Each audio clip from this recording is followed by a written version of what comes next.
नमस्कार, बहुत स्वागत है आपका। आप देख रहे हैं छत्तीसगढ़ आज का मुद्दा। मैं हूं आपके साथ साक्षी गुप्ता और आज का हमारा मुद्दा है कांग्रेस में हाहाकार। इसी पर करेंगे चर्चा, लेकिन उससे पहले देखते हैं इसी से जुड़ी एक रिपोर्ट।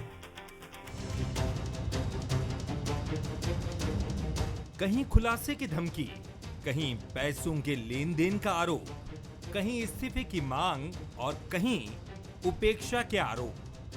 चौतरफा हार के बाद सोशल मीडिया पर कांग्रेसियों के गुस्से का गुबार फूट रहा है। कार्यकर्ता एक दूसरे को लानत भेज रहे हैं। शहर अध्यक्ष और पीसीसी चीफ दीपक बैज पर इस्तीफे का दबाव बना रहे हैं। पर कांग्रेस की कलह कथा इतने पर ही खत्म नहीं होती। कुछ कार्यकर्ता तो बीजेपी और आरएसएस की भी जमकर तारीफ कर रहे हैं। इसे लेकर कांग्रेस के दिग्गजों का क्या कहना है, उससे पहले ये जानिए कि बीजेपी इस सूरत हाल पर क्या तंज कस रही है।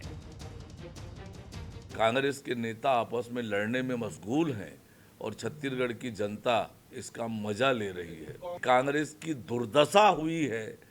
कांग्रेस अपनी हार का ठिकरा ईवीएम पर ना फोड़े, अपने नेताओं पर फोड़े, खुद आत्मावलोकन करे। दरअसल लगातार हार के बाद कांग्रेस कार्यकर्ताओं का गुस्सा अब सातवें आसमान पर है। इसके पीछे की क्या वजहें हैं, ये भी आपको बताते हैं। लोकसभा, विधानसभा और उपचुनाव में मिली हार, निकाय चुनाव में भी कांग्रेस को मिली करारी शिकस्त। लगातार हार के बाद कार्यकर्ताओं का फूटा गुस्सा। 10 निगमों में एक भी सीट नहीं बचा पाई कांग्रेस। टिकट वितरण, प्रत्याशी चयन को लेकर उठे सवाल। कांग्रेस जिला अध्यक्षों को घोटाले के खुलासे की धमकी। महिला कार्यकर्ताओं ने सोशल मीडिया पर खोला मोर्चा। पीसीसी चीफ दीपक बैज के नेतृत्व पर खड़े हुए सवाल। हार हुई तो कांग्रेस के जिम्मेदार नेताओं को नाराजगी भी झेलनी पड़ेगी। हालांकि कार्यकर्ताओं की चढ़ाई के बाद दिग्गज नेता बैकफुट पर हैं। देखिए, सोशल मीडिया में आना अलग बात है, लेकिन ये हार तो बड़ी हार हुई है निश्चित रूप से। और इसके मामले में जहाँ तक मेरी बात है तो मैं उसे अपने पार्टी फोरम में ही रखूँगा। इस तरह की बातें जब चुनाव हारते हैं तो आती रहती है, लेकिन वास्तव में जब समीक्षा बैठकें होगी, चर्चा होगी, तब वास्तविक की स्थिति क्या है वो पता चलेगा। हालांकि हार के बाद बवाल, आंतरिक कलह की बातें और मंथन चिंतन के एपिसोड कांग्रेस के लिए नए नहीं हैं। लगातार हार से कांग्रेस रसातल तक जा चुकी है। कुल मिलाकर कांग्रेस को फिनिक्स की तरह अपनी ही राख से उठ खड़े होने की जरूरत है। ये तभी हो पाएगा जब कलह कथा के अध्याय खत्म होंगे और कांग्रेस एक सुर में नजर आएगी। तो आपने इस रिपोर्ट में देखा कि कैसे कांग्रेस में हाहाकार मची हुई है। इसी पर चर्चा करेंगे, लेकिन उससे पहले देखेंगे बंसल न्यूज के सुलगते सवाल क्या क्या हैं। सवाल पर चर्चा करेंगे। देखिए, पहला सवाल आपकी टीवी स्क्रीन के सामने। अंदरूनी कलह के बाद फूटे हुए गुस्से के गुबार से आखिरकार कैसे निपटेगी कांग्रेस, ये बड़ा सवाल। सवाल नंबर 2, क्या हार और कार्यकर्ताओं के दबाव के बाद अब संगठन में बड़े बदलाव होंगे, सवाल ये भी है।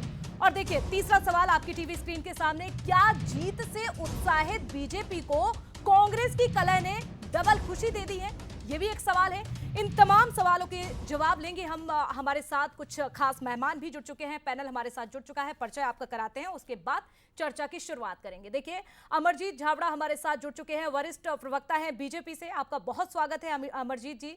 इसके साथ ही नितिन भंसाली हमारे साथ, वरिष्ठ प्रवक्ता कांग्रेस से भी जुड़ चुके हैं। नितिन जी, आपका भी बहुत स्वागत है। वरिष्ठ पत्रकार हमारे साथ प्रकाश चंद्र होता भी जुड़ चुके हैं, आपका भी बहुत स्वागत है। और चर्चा की शुरुआत नितिन जी मैं आपसे करना चाहूंगी। देखिए, कहते हैं कि आप हारे या जीते ये मैटर नहीं करता है, लेकिन ये मैटर करता है, ये मायने रखता है कि आपने खेल कैसा खेला है, आपने प्रयास कैसा किया है। लेकिन छत्तीसगढ़ में जो कांग्रेस ने खेल खेला है, जो प्रयास किया है, आपके कार्यकर्ताओं का तो जैसे मनोबल ही गिर गया है। एक हार, दूसरी हार, तीसरी हार और एक साल में चौथी हार। नितिन जी, देखिए, जब खेल खेला है बोल रहे हैं, तो मैं खेल के रूप में ही उसका जवाब दूंगा जी। कि जब क्रिकेट की पिच में कोई बैट्समैन उतरता है खेलने के लिए, चाहे वो सचिन तेंदुलकर हो या विराट कोहली हो, अच्छा बैट्समैन होता है, बढ़िया परफॉर्म होता है, पर जरूरी नहीं कि हर बार वो बेहतर प्रदर्शन कर पाए। कई बार वो 0 पे आउट होता है, कई बार वो 5 रन बनाता है, कई बार वो सेंचुरी भी बनाता है। तो हमारी पिच पे 2019 के नगरीय निकाय चुनावों में कमोबेश यही स्थिति थी। हमने बहुत अच्छा प्रदर्शन किया था और यही स्थिति भारतीय जनता पार्टी की थी। तो ये यदि देखा जाए तो ये एक ट्रेंड है अनामिका जी, कि जिसकी सरकार होती है, जनता ये सोचती है कि हम इनके पार्षद प्रत्याशियों को, इनके महापौर प्रत्याशियों को वोट देंगे तो दोनों तरफ सरकार रहेगी तो हमारे काम आसानी से होंगे। और बाकी रहा सवाल धन, बल, ताकत, शराब, पैसा, इसका दुरुपयोग तो हुआ ही है। आपकी टीवी स्क्रीन पे भी मैंने देखा था और उन डिबेट्स में भी मैं यहाँ पर आया था कि किस प्रकार पैसे पकड़ाए थे और किस प्रकार शराब की खेपें पकड़ाई थी चुनाव में बांटने के लिए। तो हमने हमारा प्रदर्शन बेहतर किया है, हमने बेहतर से बेहतर करने का प्रयास कैसा बेहतर किया? हार हुई है, हार को स्वीकारते हैं, जनादेश को हाथ जोड़कर जनता के जनादेश को स्वीकारते हैं। कहीं चूक हुई है, कहीं गलती है, कहीं कमी है, उसको सुधारने का प्रयास करेंगे। निश्चित तौर पर समीक्षा बैठकें भी होंगी और हमारे सारे वरिष्ठ नेता बैठकर इस पर बिल्कुल चिंतन मनन और मंथन करेंगे। चिंतन मंथन करना बहुत जरूरी भी है, क्योंकि जिस तरह की तस्वीरें हमने देखी, जो रिजल्ट सामने आया। प्रकाश चंद्र जी, एक सवाल आपसे है। देखिए, कार्यकर्ता को कहा जाता है कि रीढ़ की हड्डी होती है किसी भी पार्टी के लिए और ताकत उन्हें कहा जाता है, लेकिन अब छत्तीसगढ़ में इन कार्यकर्ताओं का जैसे मनोबल गिर गया हो। देखिए, कहीं धमकियां दी जा रही है, खुलासे करने की बात कही जा रही है, तो कहीं पैसों के लेन देन को लेकर भी बात कही जा रही है, कहीं उपेक्षा के आरोप लगाए जा रहे हैं। अगर पार्टी के कार्यकर्ता इस तरह से सवाल उठाएंगे हार के बाद, तो आप कैसे देखते हैं कांग्रेस का भविष्य? देखिए, तभी तो हार हुई कांग्रेस की जी। ये जो सवाल उठा रहे हैं, ये करेक्टिव मेजर्स अगर लिए होते तो इस तरह का हार नहीं होती। दूसरी तरफ सत्ता में 5 साल रहने के बाद जो बड़े नेता थे वो उसके बाद जनता के पास गए, जनता ने खारिज कर दिया। दोबारा गए लोकसभा में, फिर खारिज कर दिया। यानी कि लोगों ने मन बना लिया था कि छत्तीसगढ़ में कमल खिलाएंगे, कमल खिल गया। आश्चर्य की बात नहीं है कि एक चुनाव में जीते और दूसरे चुनाव में हारे। हारने का सिलसिला इसीलिए है लोगों ने मन बना ली। लेकिन सबसे बड़ी बात है, मेरी आज भी किसी पुराने कांग्रेसी कार्यकर्ताओं से बात हो रही थी, वो फोटो दिखा रहे थे और बोल रहे थे जो जमीन पर कांग्रेस के कार्यकर्ता है वो भगवा गामछा पहन ओढ़ के या हाथ में बीजेपी का झंडा लेकर चल रहा था। इसका मतलब क्या होता है, जब टिकट का वितरण हुआ शायद कहीं कोई दिक्कत थी, जो बड़े नेता पैरवी किए वो उसी तरह का कैंपेन किए। हमने देखा मुख्यमंत्री को रोड शो किए, हमने कांग्रेस के किस बड़े नेता को देखा रोड शो करते हुए? यहां पे तो प्रमोद दुबे, मैं रायपुर की बात करूं, प्रमोद दुबे को छोड़ दिया गया अपने फंड से अपने ही बीवी का प्रचार करने के लिए, क्योंकि कांग्रेस के जो कोषाध्यक्ष है वो देश से बाहर है, अकाउंट कौन हैंडल करता पता नहीं है। तो ऐसे में ये पार्टी हाईकमान के ऊपर सवाल होता है, क्या आप चुनाव के लिए तैयार थे? तैयार थे तो आपके पास पैसा बिल्कुल था। होता जी, ये बड़ी बात आपने कही है। और तो नितिन जी, धरातल बिल्कुल नितिन जी से इसका जवाब लेना चाहूंगी। नितिन जी, आप सुन रहे होंगे होता जी को कि देखिए, पहले लोकसभा चुनाव में सीनियर सामने आए, उन्होंने प्रचार किया, आपके वरिष्ठ नेता सामने आए, लेकिन हार मिली। उसके बाद विधानसभा चुनाव हुआ, उसमें भी आपके जो दिग्गज हैं, जो वरिष्ठ नेता सामने आए, प्रचार किया, लेकिन हार ही मिली। तो क्या यही वजह है कि इस बार आपके जो सीनियर्स लीडर्स हैं, जो नेता हैं, दिग्गज, इसीलिए चुनाव में नहीं आए हैं सामने, प्रचार प्रसार उतना नहीं किया जितना बीजेपी ने किया? ये सवाल सर आपसे है, आपके पास आऊंगी, आपसे जवाब भी लूंगी, लेकिन अमरजीत जी भी हमारा इंतजार कर रहे हैं। अमरजीत जी, आप कैसे देखते हैं? कहा तो ये भी जा रहा है कि कांग्रेस को जो ये करारी हार मिली है, बीजेपी को जैसे डबल खुशी मिल चुकी हो, और ये बीजेपी जिसका इंतजार कर रही थी, ऐसा लग रहा है, ये आरोप भी लग रहे हैं आपके ऊपर। देखिए साक्षी जी, सर्वप्रथम तो मैं ये कहना चाहूंगा कि कांग्रेस का अंदरूनी मामला है, जी। लेकिन चूंकि मामला बाहर आ चुका है, सोशल मीडिया के माध्यम से, अखबारों के माध्यम से, इलेक्ट्रॉनिक मीडिया के माध्यम से तमाम बातें सुनने को मिल रही है। और जिस तरह से अभी नितिन जी ने क्रिकेट का जिक्र किया, मैं उनको बताना चाहूंगा कि क्रिकेट में कोई कप्तान हो या कोई बड़ा खिलाड़ी हो, अगर वो पहले मैच में हार जाता, फिर दूसरे मैच में भी 0 पर आउट हो जाता, फिर तीसरे मैच में भी 0 पर आउट हो जाता, फिर चौथे मैच पर भी 0 पर आउट हो जाता, उसके बावजूद भी बार बार ये लोग यही कहेंगे कि भाई मौसम अच्छा नहीं था, पिच गीली थी, और तमाम गलतियां निकालेंगे, लेकिन उस तरफ नहीं देखेंगे जहां गलती हुई है। मैं नितिन जी से पूरी संवेदना रखता हूं, क्योंकि नितिन जी के मन में भी कहीं ना कहीं अंदर छुपा हुआ एक दर्द होगा, जो चूंकि एक पार्टी से जुड़े और अभी प्रवक्ता के रूप में यहाँ पर बैठे, इसलिए उस पीड़ा को यहाँ व्यक्त नहीं कर सकते। लेकिन जो अभी यहाँ घट रहा है, ये सर्वविदित है कि कांग्रेस बड़े अंदरूनी कलह से गुजर रही है। और सबसे बड़ी बात, कांग्रेस के जो शीर्ष नेता हैं, सारे बड़े नेता हैं, वो कहीं ना कहीं एक दूसरे को टेढ़ी नजर से देख रहे हैं, और कोई भी अपने जिम्मे में हार का ठीकरा फोड़ना नहीं चाहता, और हर बड़ा नेता दूसरे के पाले में गेंद डालना चाह रहा है। लेकिन आप देखेंगे कि जिस तरह से बयान उभर कर आ रहे हैं,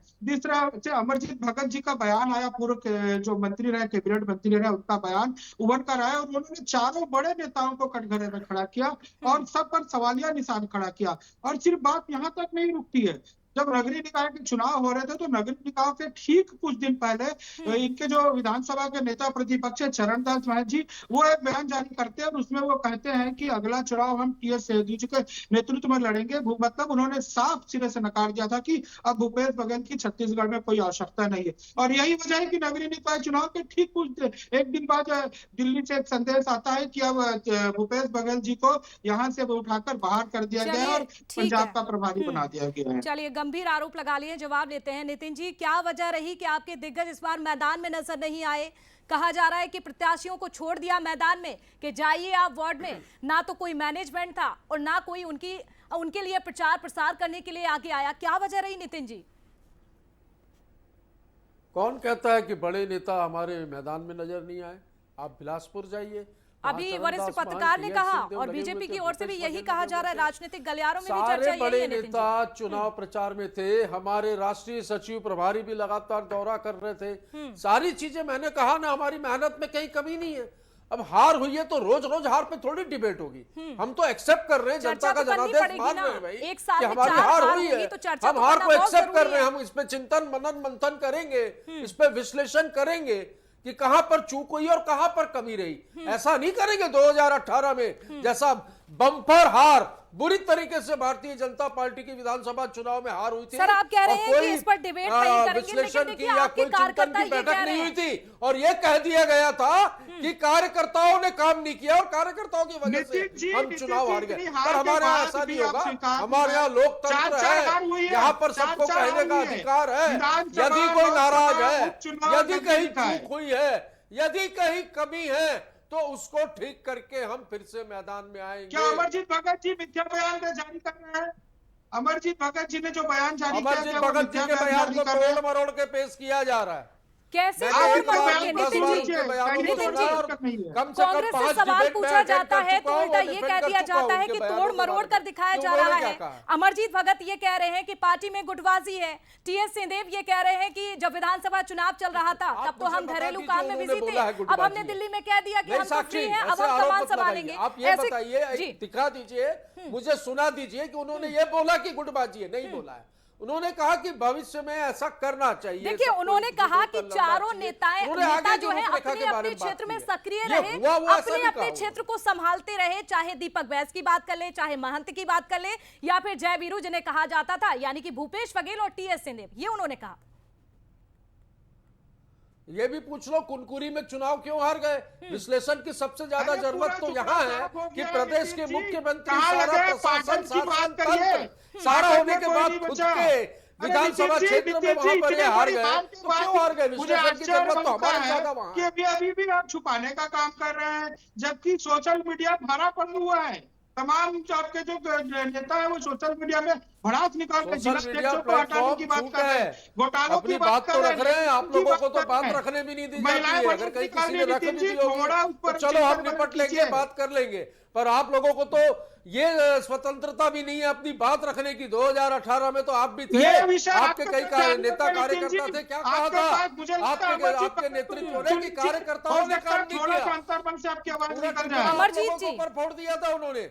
अमरजीत जी, देखिए गंभीर आरोप लगा रहे हैं आपके ऊपर कि हम लोग तो खुलकर बोल लेते हैं, लेकिन आप लोग तो खुलकर बोल भी नहीं पाते हैं। देखिए साक्षी जी, लगातार 4 चुनाव हुए और पूरा संगठन एकजुटता से चुनाव लड़ा, ये आपने भी देखा और आपने अभी बताया भी था, होता जी ने भी इस चीज का जिक्र किया कि अभी नगरीय निकाय चुनाव में भी हमारे मुख्यमंत्री जी हर जगह गए, तो इनके लोग ही बिखरे हुए। खुद रायपुर का जो चुनाव है, रायपुर के चुनाव की बात करूंगा तो मेयर पद के लिए तो महिला कांग्रेस की एक भी नौकरी नहीं मिली क्या आपको? उनका तो विधानसभा क्षेत्र है, वहां कैसे हार गए? क्या जिनको इतनी बात शक्तिशाली टिकट व्यक्ति भाई मुख्यमंत्री से बड़ा पद नहीं 5 होता पार्षद है। सिटिंग अपने पार्षद क्षेत्र में कैसे चुनाव हार गए? निर्दलीय चुनाव नितिन जी, लड़ा लेकिन आप ये तो मानते हैं ना, नितिन जी खड़ा। आप ये तो मानते हैं ना कि 10 का दम तो दिखाया ना बीजेपी ने, ये तो आप मानते हैं ना। आप कह रहे हैं कि खुलकर बीजेपी तो बोल भी नहीं पाती है। देखिए आपके कार्यकर्ता, आप ये तो मानते हैं ना कि कार्यकर्ता रीढ़ की हड्डी होती है किसी पार्टी की, और कार्यकर्ता अगर पीछे जा रहे हैं, कार्यकर्ता अगर पार्टी से हट रहे हैं और ये कह रहे हैं कि हम तो बीजेपी की तारीफ कर रहे हैं, आरएसएस अच्छा है, इस तरह के बयान अब कार्यकर्ता देंगे तो कहीं ना कहीं ये आपको नहीं लगता आपके लिए नुकसान है? तो करेंगे ना चिंतन, कब मनन, करेंगे? मंथन, विश्लेषण करेंगे। हम कहा कह रहे हैं नहीं करेंगे, बिल्कुल करेंगे। हार हुई है, हार को हार स्वीकार के भी बाद कर ही रहे तो हैं। और छत्तीसगढ़ बिल्कुल में बात करेंगे। जी, हमारा सर, जहां परिवार तक है, मैं समझ पा रही कांग्रेस हूं, का एक कार्यकर्ता हमारा छत्तीसगढ़ की जो परिवार है, तस्वीरें कहीं मैं दुखी होगा देखती बैठ हूं, के बात सर करेंगे। जहां तक मुझे समझ में समझेंगे कि आता है आगे कि कैसे चुनाव ठीक के किया बाद जा ही आप सकता है लोग चीजों मंथन को। करते हैं, चुनाव के बाद ही आप लोग कहते हैं कि करेंगे मंथन, करेंगे चिंतन, उसके नहीं, पहले मंथन क्यों नहीं? चुनाव के बाद ही होता है, आप पहले नहीं बागियों को होता। पार्टी में ले लेते हैं, फिर चुनाव से चुनाव हो पहले जाता है, साक्षी आप मंथन हटा नहीं देते होता, हैं। चुनाव के बाद ही होता है, और खासकर हारने के बाद होता है, जो हमारी पार्टी में होता है, भाजपा में नहीं होता है। चलिए नितिन जी, मुस्कुराहट आपकी बहुत कुछ कह रही है। प्रकाश चंद्र होता जी, आपसे जानना चाहूंगी आप कैसे देखते हैं? पहले बड़ा प्रयास किया जाता है कि हम जीत लेंगे, 10 सीटें आएंगी, इतनी आएंगी, उतनी आएंगी, लेकिन जल्दी से आप बताइए आप कैसे देखते हैं कांग्रेस की इस प्रतिक्रिया को कि जीत के बाद, हार के बाद मंथन किया जाता है और इतनी बड़ी हार और अब कहा जा रहा है कि हम मंथन करेंगे? नहीं, ये परिपाटी आजकल खत्म हो गई है कि कोई हार का विश्लेषण करना जी। देश भर में आजकल कहीं नहीं करते। हार गए। सबको पता था चुनाव में जाने से पहले कि फंड की कमी है, आपसी जो जिस तरह से एक होकर लड़ना चाहिए वो नहीं था। भूपेश जब सत्ता में थे, अपने ढंग से अपना राजकाज चलाए और उसका परिणाम देखा। कुछ लोग जेल में है, कुछ लोग बेल में है, कुछ लोग कहीं और है। जिन जिन को भूपेश बघेल की धमकी मिली थी वो तो सरकार को या कांग्रेस को समर्थन नहीं दे सकते, जाहिर सी बात है। दूसरी तरफ पे जो लोग उनके विरोधी थे और उनको कुछ भी हासिल नहीं हुआ था, वो भूपेश बघेल के प्रत्याशी को क्यों समर्थन देंगे? नहीं दे सकते। अगर मैं इसके आगे जाके एक चीज पूछूंगा, रायपुर में 1,53,000 वोट से बीजेपी की जीत हुई। राजेश मूणत अब दावा ठोकेंगे मंत्री का। कई ऐसे चीजें हैं, देखिए जो बीजेपी में जो कांग्रेस की दिक्कतें हैं वो बीजेपी में भी यही दिक्कतें होंगे, क्योंकि जीत मिली तो उसके बाद क्या होगा? दूसरी बात है, मीनल चौबे एक है, वहां सूर्यकांत राठौर भी है, वहां और लोग भी है जो जीते हैं, वो भी तो कुछ चाहेंगे। और ये तो सरकार है नहीं कि मुख्यमंत्री एक होगा बाकी लोग मंत्री बन जाएंगे। एक महापौर है, बाकी लोग को क्या हुआ? मृत्युंजय दुबे को टिकट ही नहीं मिला, वो शांत में बैठे रहेंगे क्या? कई ऐसे सवाल है जो आने वाले दिनों में, जो नितिन जी कह रहे थे ना डिबेट की बात, देखिए डिबेट के लिए भरपूर मसाला 1 साल तक मिलेगा, क्योंकि अभी हम शहर सरकार की बात कर रहे हैं। बिल्कुल। उसके बाद कल और परसों 3 दिन गांव की सरकार की बात होगी, पंचायत चुनाव क्या होगा। और लोग एक चीज जानते हैं, सरकार के साथ रहेंगे, सड़क पानी बिजली की समस्या का समाधान होगा। सड़क पानी बिजली की आपने बात की है निश्चित होता रूप जी, से जो बिल्कुल आपने सही कहा, सड़क पानी बिजली की बात हुई है। तो अमरजीत जी आपका रुख करना चाहूंगी मैं। देखिए जिस गारंटी के साथ आप आए, जो वादे आपने किए, जनता ने पूरा भरोसा किया आपका, लेकिन अब आपका वक्त आ चुका है जनता का जो भरोसा है वो जीतने का, यानी कि जो मुद्दे हैं, जो कमियां हैं, जो विकास अभी रह गया है, उनको आप पूरा कैसे करेंगे? एक बड़ी चुनौती आपके सामने। जी निश्चित ही साक्षी जी, हमने जितने वादे किए हम उस पर खरा उतरने का काम करेंगे। ये देखिएगा कि 13 महीने पूर्व जब विधानसभा के चुनाव हुए थे तो हमारा घोषणा पत्र आया था और जनता ने मोहर लगाते हुए हमको एक बड़ी ऐतिहासिक जीत दी थी और सत्ता में वापसी की थी। और आप देखेंगे कि इन 13 महीनों में लगातार हमने जो जो वादे किए थे उसमें से लगभग बहुत से वादों में हमने खरा उतरने का काम किया। और यही वजह थी कि जब लोकसभा के चुनाव हुए तो 11 में से 10 सीटें हमको यहाँ की जनता ने जीत कर दी। उसके बाद फिर एक उपचुनाव हुआ, फिर जनता ने हमारे विश्वास पर हमें मोहर लगाया। तो इसी तरह से जब नगरीय निकाय के चुनाव के समय हमने जो घोषणा पत्र जारी किया, निश्चित ही ट्रिपल इंजन की हमारी सरकार बन चुकी। आप देखिएगा वार्डों का विकास होगा, शहर का विकास होगा और एक अच्छा शहर, एक सुंदर शहर, एक स्वस्थ शहर। 3 इंजन की गाड़ी कैसे चलती है? एक इंजन आगे से खिंचता है, एक पीछे से धकेलता है, तीसरा इंजन उसको समझने के लिए बहुत टाइम लगेगा नितिन जी, उसको समझने के लिए बहुत टाइम लगेगा। हमने सेकंड इंजन लगाया तब भी प्रश्न कर सकते थे, लेकिन तीसरा इंजन लगाया उसको समझने के लिए। वो विकास की बात होती है नितिन जी, वो 3 इंजन नहीं होता है जिसको आप रेल की पटरी पर देख रहे हैं, वो विकास का इंजन होता है। इसको समझना होगा आपको। ये तीनों जब समन्वय बैठता है ना, उनका डबल इंजन फिर भी समझ में आ रहा है नितिन जी, डबल इंजन समझ में आ रहा है। वो तो ये भी कह रहे हैं कि हमारी सरकार तो देखिए फिर से आ चुकी है और ट्रिपल इंजन भी उन्हें कहा जा रहा है, लेकिन कांग्रेस का नहीं समझ पा रही है, जनता भी नहीं समझ पा रही है कि अब आपका क्या होगा। अरे हम तो अंग्रेजों से आजाद करवाया इस देश को, वो वाली पार्टी है। अंग्रेजों को यहाँ से लताड़ के होते रहती है, हार और जीत होते रहती है। वो एक लाइन थी ना कि मेरा पानी उतरता देख किनारे पर घर मत बना लेना, मैं समुंदर हूँ लौट कर जरूर आऊंगा। इंतजार है कि आप जरूर जीते हैं। साक्षी शुभकामनाएं सारे दर्शकों को, सारे मतदाताओं को, मेरे साथी प्रवक्ता को भी शुभकामनाएं। भाई 500 रुपए में सिलेंडर दे देना। 13 महीने हो गए, बहनें इंतजार कर रही हैं। भूपेश बघेल ने भी किए थे, जब आपकी और महतारी वंदन योजना को थोड़ा अपडेट कर लो। किसानों के खाते में अभी तक पैसे नहीं पहुंचे, रोज शिकायतें आ रही है, रोज धरने हो रहे, वो सारे चीजों पर जनता ने काम करने का अवसर दिया है। कांग्रेस अपने आप को स्थापित कर लेगी, आप जनता को किए वादे पूरे करो। चलिए ठीक है। होता जी एक सवाल आपसे है कि देखिए जो स्थिति फिलहाल देख रहे हैं हम कांग्रेस की, ऐसे में आपको क्या लगता है जो ये कार्यकर्ताओं का दबाव है और जो हार की जिम्मेदारी है, जो ठीकरा फोड़ा जा रहा है, दीपक वैस को इसका सीधा जिम्मेदार कहा जा रहा है, क्या लगता है क्या कोई बड़ा बदलाव होगा? और बदलाव होगा तो कांग्रेस का आगे फिर आप कैसी स्थिति, कैसी तस्वीर देखते हैं? देखिए पहले से यह तय था दीपक वैच को हटाया जाएगा। दीपक वैच विधानसभा चुनाव हार गए थे, लोकसभा भी हार गए और उसके बाद यह तय था सत्ता परिवर्तन होगा। भूपेश बघेल को पंजाब भेज दिया गया, यानी कि पार्टी हाईकमान नहीं चाहता वो स्टेट में कोई हस्तक्षेप करे। यहां टीएस सिंहदेव को या चरणदास महंत के कैंप को किसी को, क्योंकि चरणदास महंत नेता प्रतिपक्ष है, उन्हीं के कैंप के किसी को यहां पे पीसीसी अध्यक्ष बनाया जाएगा। अब इसी बीच में चुनाव आ गया तो जो आदमी कुर्सी पे बैठा है वो जानता है ये कुर्सी उसकी है नहीं, आज या कल हटेगा तो कितना मेहनत करेगा। दूसरी तरफ से पार्टी हाईकमान को तुरंत इस बात की, जिस तरह से ओडिशा में नया पीसीसी प्रेसिडेंट की घोषणा हुई, जो छत्तीसगढ़ के प्रभारी थे भक्ति चरण दास, उन्हीं को वहां पे पीसीसी अध्यक्ष बनाया। आखिर छत्तीसगढ़ के साथ कांग्रेस हाईकमान क्यों देर कर रही है? जो करते करते तो सब चुनाव हार गए, अब तो जो करना है कर ले या डिसाइड कर ले, हमको कुछ नहीं करना है, ये खुद ही डिसाइड कर ले। क्योंकि मैं इसलिए इस बात को कह रहा हूं, आप प्रदेश में एक साथ बहुत सारे नेताओं को रख के आप कुछ भी नहीं कर सकते जी। आपको कुछ लोगों को दिल्ली ले जाना पड़ेगा। अब अभी जो हुआ देखिए, बीके हरिप्रसाद कर्नाटका में वो बोल दिए थे सरकार कैसे गिराया जाता है, उनको एआईसीसी का जनरल सेक्रेटरी बना के दिल्ली ले लिया गया और साथ में उनको हरियाणा का प्रभार दे दिया, वो भी छत्तीसगढ़ के प्रभारी रहे हैं।